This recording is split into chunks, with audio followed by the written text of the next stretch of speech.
El día de hoy vamos a hablar sobre un tema que tiene que ver con plantación de iglesias. Son como 3, 4 clases que vamos a dar. Así que esta va a ser la primera. Hoy lo que vamos a hacer es ver el fundamento bíblico de la importancia de las plantaciones o de las iglesias. Y vamos a irnos a la escritura y ver desde su origen el por qué es importante que esta instrucción no sea abandonada por las iglesias actuales. Eso es lo que nosotros vamos a ver.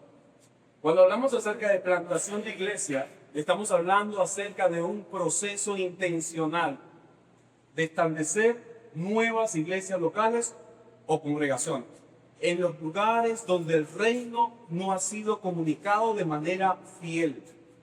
Mi hermano Jesús hace unas semanas atrás hablaba acerca de que hay muchas iglesias, pero el punto acá es que hay muchas iglesias. Es cierto, aquí en esta urbanización hay muchas iglesias, pero no toda iglesia que reúne personas es una iglesia sana. Nosotros necesitamos iglesias sanas.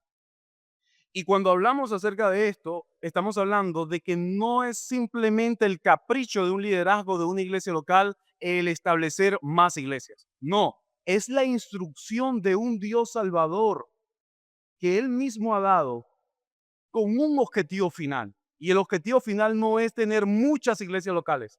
El objetivo final es su gloria y que cada iglesia local pueda dar gloria al nombre del Señor. Ese es el objetivo final, mis queridos hermanos. De hecho, alguien decía que el mundo está necesitado y grita por más iglesias. ¿Tú recuerdas lo que decía el apóstol Pablo, que hemos sido reconciliados con el Señor? ¿Lo recuerdas, no? Pero también él mismo dice que todas las cosas fueron reconciliadas con el Señor. Los pecadores fueron reconciliados con el Salvador, pero todas las demás cosas donde esos salvos están, también son salvados. Ayer y todas estas semanas, desde que comenzó la Serie Mundial, me ha fascinado la manera en que el equipo de Venezuela representa el deporte en Estados Unidos. Orando, dando gracias al Señor, realizando meditaciones en la palabra y, y ayer ganaron de nuevo. Fue fascinante. Le ganaron a Japón. Eso fue algo delicioso, el poder ver eso. Pero, ¿sabes? Yo hablaba con mi esposa y yo le decía algo. Mira, hay dos equipos en la Serie Mundial que están ganando muy, pero muy, muy bien. República Dominicana y Venezuela. Venezuela le ganó a Japón y República Dominicana le había ganado a Venezuela. Pero hay algo interesante entre estos dos equipos y es que ellos, antes de salir al campo, oran, leen y todos se arrodillan. Hay de diferentes religiones allí, pero el que está liderando todo los está conduciendo y está haciendo una influencia del reino y una influencia del cristianismo. Y yo me preguntaba, yo decía, si estos dos equipos llegan a la final, ¿quién va a ganar? Porque los dos oran. Yo le decía, los dos antes de salir al terreno oran, se presentan al Señor y yo decía, bueno, el que ore más es el que va a ganar. Necesitamos orar nosotros más para que gane Venezuela. Claro, de todo está dentro del decreto divino de Dios. El punto que te estoy diciendo con esto, mi querido hermano y amigo, es que todas las esferas de la vida necesitan ser reconciliadas. Y eso no es simplemente algo que, libre, se está imaginando, no. El apóstol Pablo dice que todas las cosas son reconciliadas y todas las cosas son el deporte, la ciencia, las artes, es todo. ¿Y sabe qué significa reconciliar? La palabra reconciliar tiene que ver con relación personal, personas relacionándose entre sí. Es decir, nuestro Dios no solo nosotros nos hemos reconciliado con Dios, sino que nuestro Dios se relaciona con nosotros. Nosotros relacionamos con Dios en todos los lugares donde estamos. Eso es lo interesante. Por ende, el mundo, sin que lo sepa, los políticos, sin que lo sepan, ¿sabe lo que están diciendo? Necesitamos ser reconciliados con Dios. Y la única forma de ser reconciliado con Dios es que tengamos muchas iglesias sanas en cada lugar. Y eso es lo que nosotros vamos a ver el día de hoy, mi querido hermano. Así que el título de esta clase es el que ustedes ya vieron. Se llama El surgimiento de la plantación de iglesia. Ese es el título. El surgimiento de la plantación de iglesia. Y aquí vamos a ver tres cosas. Primero, la instrucción de Jesús. ¿Quién es el que instruye que se deben plantar iglesias? Entonces, lo primero que veremos es la instrucción de Jesús con respecto a las plantaciones. ¿Ok? Lo segundo que veremos es el surgimiento de la plantación. ¿Cuándo es que surge? Porque el que Jesús haya dado la instrucción no significa de que ya de manera inmediata surge la plantación. Jesús da la instrucción, pero en un momento determinado surge o inicia la plantación de iglesia. Y por último, consecuencias de rechazar la instrucción de Jesús. Consecuencia de rechazar la instrucción de Jesús. Mi argumento, mi querido hermano y amigo, es el siguiente. Si no obedeces la instrucción de Jesús, Él mismo te hará obedecer. Si no obedeces la instrucción de Jesús, Él mismo te hará obedecer. En otras palabras, ¿obedeces por las buenas o obedeces por las malas? Eso ya es criterio tuyo. Pero de que vas a obedecer, vas a obedecer. Eso es lo que me fascina porque Dios no negocia aquí como un padre con un hijo. Bueno, cuando tú quieras o cuando... No, no, no. Quien manda es Él y lo que Él dice, eso se hace. Siempre. ¿Ok? Entonces, vamos a ir a nuestra primera parte, hermanos. La instrucción de Jesús. ¿Recuerdas el pasaje que leímos? Hechos capítulo 11. Hechos capítulo 11, versículo 19 al 30 que leímos. Allí no está la instrucción de Jesús. Hechos 11 del 19 al 30, lo que hacen esos versículos es mostrar el origen de la plantación, el surgimiento de la plantación. Pero ahí no está la instrucción. Si nosotros queremos saber dónde está la instrucción, tenemos que ir a Hechos capítulo 1 y vamos a ir un momento allí. Hechos capítulo 1, versículo 8. Hechos 1:8, hermano.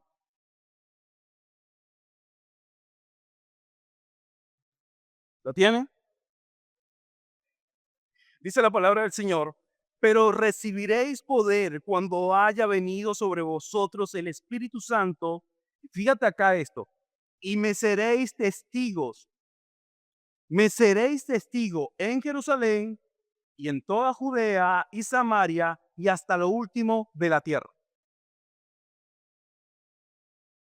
¿Cuál es la instrucción de Jesús? Me seréis testigos. Esa es la instrucción de Jesús. ¿A quién?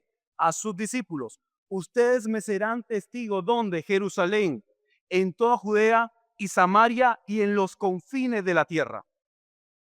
¿Ya se dieron cuenta?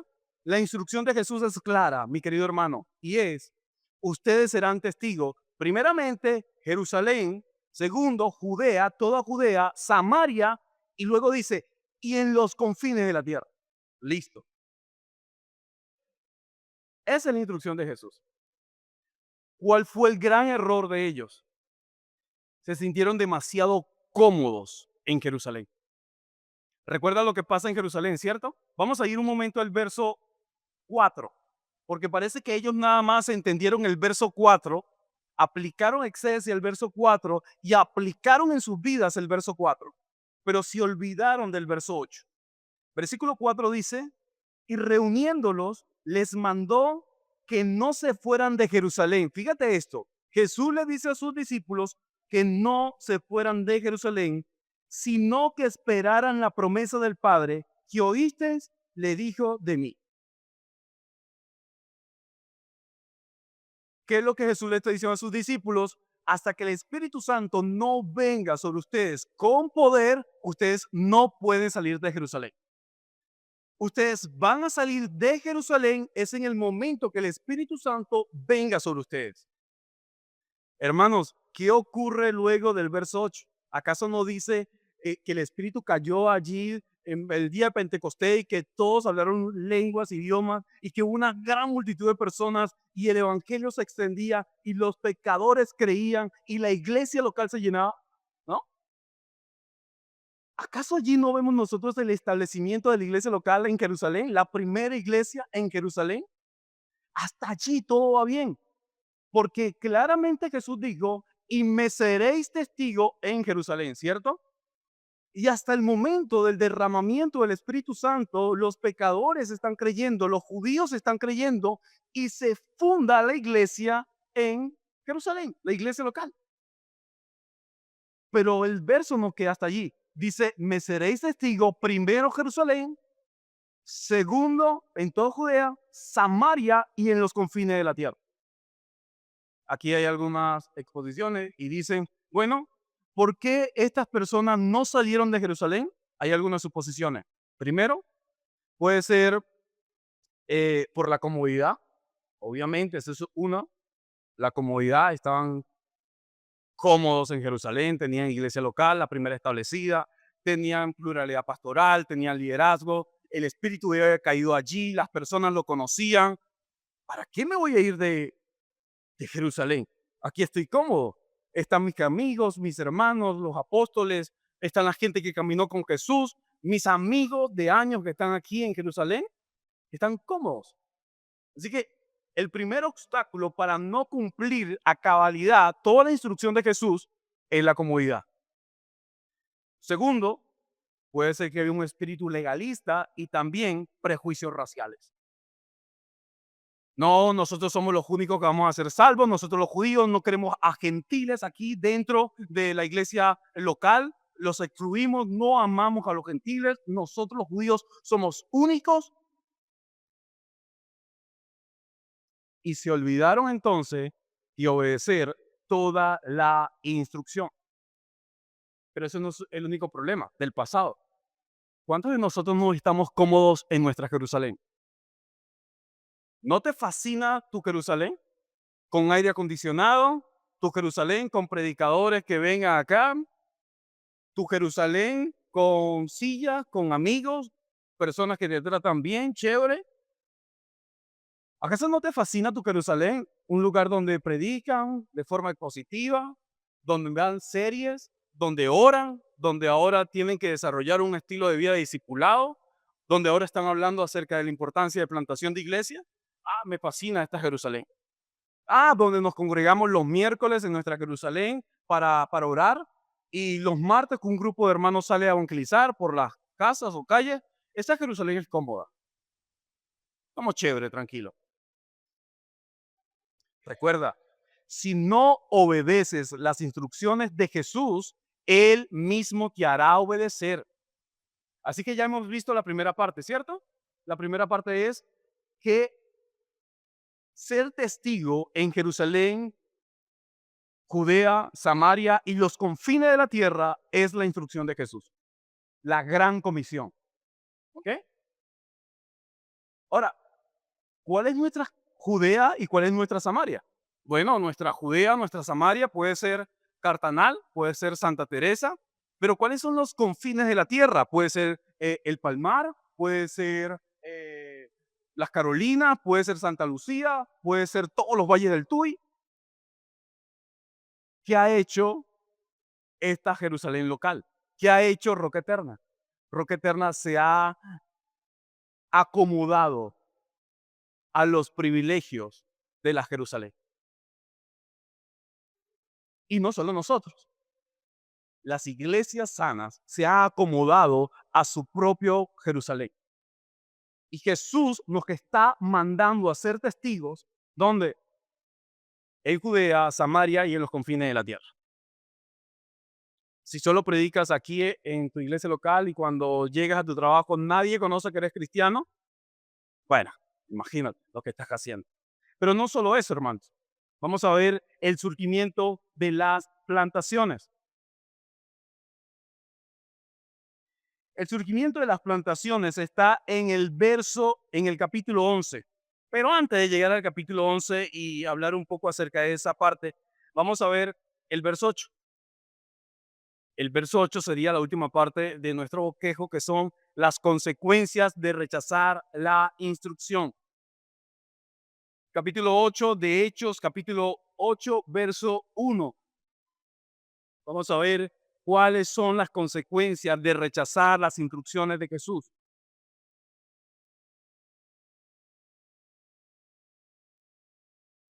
¿Lo tienen? Dice, y Saulo consentía en su muerte, y en aquel día hubo gran persecución contra la iglesia que estaba en Jerusalén.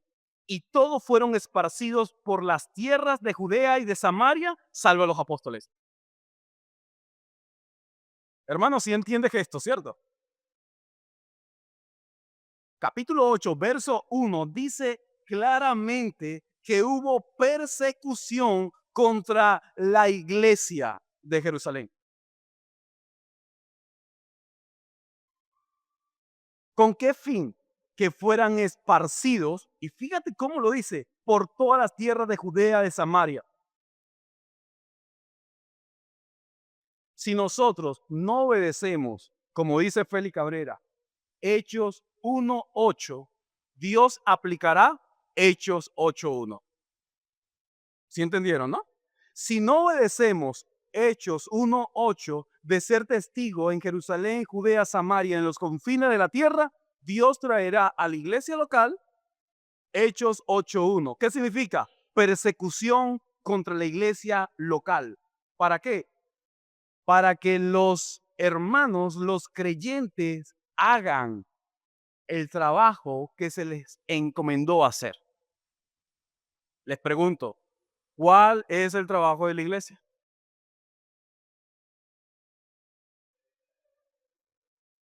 Ser testigos, Jerusalén, Judea, Samaria, gran comisión. Y además de eso, tenemos el poder y el respaldo del cielo. Porque todos aquellos que son testigos en Jerusalén, Judea, Samaria, en los confines de la tierra, cuentan con el poder y el respaldo divino. Y los pecadores son atraídos, ¿por qué? Por el poder del cielo. Así que mis queridos hermanos, Hechos 8:1 es la respuesta divina a la desobediencia humana. ¿Ok? Hechos 8:1 es la respuesta divina a la desobediencia humana, pero de sus hijos, no de todo el mundo, de los discípulos de Jesús. ¿Ok? Así que nosotros vemos en los primeros capítulos de Hechos la iglesia establecida, la iglesia de Jerusalén, ¿cierto? Pero Dios entonces es quien provoca por medio de la persecución que esa iglesia, ¿qué haga? Envíe, se reproduzca. Aquí hay algo que me fascina que dice Félix Cabrera. Félix Cabrera dice que un organismo sano se reproduce. Una iglesia sana se reproduce. La iglesia local no tiene como objetivo principal crecer numéricamente. Mis queridos hermanos, a nosotros no nos fue dado el crecimiento numérico. A nosotros se nos fue otorgado la reproducción de iglesia local. Así que una iglesia local con 10 personas, y 5 pastores, esa iglesia local tiene la responsabilidad de reproducirse. ¿Ha escuchado bien? Una iglesia local con 10 miembros y 5 pastores es llamada a reproducirse. Eso es todo lo que nosotros debemos hacer. Hermanos, ahora vamos a ver nuestra última parte. Hechos capítulo 11, verso del 19 al 30. Y ahí sí no lo voy a leer porque ya es un poco tarde. ¿Qué vemos allí? Allí vemos la primera plantación debido a la persecución. La primera plantación es ubicada en Antioquía. El surgimiento de las plantaciones inicia en Antioquía, pero la plantación en Antioquía inicia gracias a una iglesia local en Jerusalén. Toda persona que tenga en mente plantar necesita hacer vida en una iglesia local. Las plantaciones no están separadas de las iglesias locales. Las plantaciones surgen y nacen de las iglesias locales. Por eso era Jerusalén primero, y de Jerusalén debían ser testigos en Judea, Samaria, en los confines de la tierra. ¿Para qué? Para plantar más iglesias. Y es aquí donde yo te quiero invitar a ti a que hagas un ejercicio esta semana en tu casa y comiences a ver la reproducción del organismo sano de Jerusalén por medio de Pablo y Bernabé en su primero, segundo y tercer viaje. ¿Sabes lo que hace la iglesia de Jerusalén? Envía hombres irreprensibles dotados, capacitados para plantar. ¿Quiénes? Bernabé. Y luego Bernabé, ¿a quién busca? A Saulo, a Pablo, ¿cierto? Así que Jerusalén da el permiso, y cuando hablo de Jerusalén es los pastores de Jerusalén, porque aquí creemos en el congregacionalismo, tal como lo explica la Biblia. Los pastores de Jerusalén, con la membresía de Jerusalén, dan la aprobación para que Bernabé y Saulo vayan a Antioquía a plantar, y duran un año. ¿Qué quiero decir con esto? Que todo plantador es un pastor. Todo plantador es un pastor, pero no todo pastor es un plantador. Palabra de Félix Cabrera. De nuevo. ¿Sabes por qué Roca Eterna necesita no solo un pastor, dos pastores, sino muchos pastores? Porque si Roca Eterna se quiere reproducir como un organismo vivo y sano, necesita muchos pastores para poder plantar iglesias. América Latina tiene en su cerebro la idea de enviar hombres sin ser pastores. Luego los dañas. ¿Por qué? Porque no solamente debes enviar un solo plantador, debes enviar muchos hombres a plantar. Es decir, para una plantación deben haber mínimo dos pastores, como en Antioquía, Bernabé y Saulo. ¿Sabes para qué? Para que rindan cuenta entre ellos y se cuiden entre ellos. Y cuando ellos necesitaban algo, ¿sabes a dónde iban? Jerusalén, la iglesia madre. Ah, ¿ves cómo nuestro Dios es tan bueno con todos nosotros? Así que, mi querido hermano, espero que ya haya sido suficiente para ti, por lo menos durante este tiempo, de mostrarte a ti que la instrucción la da Jesús en Hechos 1:8, que luego Jesús mismo es quien produce la persecución debido a que ellos no obedecen en Hechos 8:1. Y por último, en Hechos 11, del 19 al 30, vemos el surgimiento de la primera plantación de iglesia en Antioquía. Eso es fascinante. Así que oremos y el Señor nos permita a nosotros hoy día aprender la importancia de la cultura de la plantación, porque Roca Eterna hoy no puede plantar. ¿Por qué? Porque no tienen pastores. Roca Eterna necesita hoy orar por pastores, no uno, no dos, sino muchos pastores, para que luego comience a orar para plantar. Esa fue la recomendación que se nos dieron, por lo menos a nosotros acá.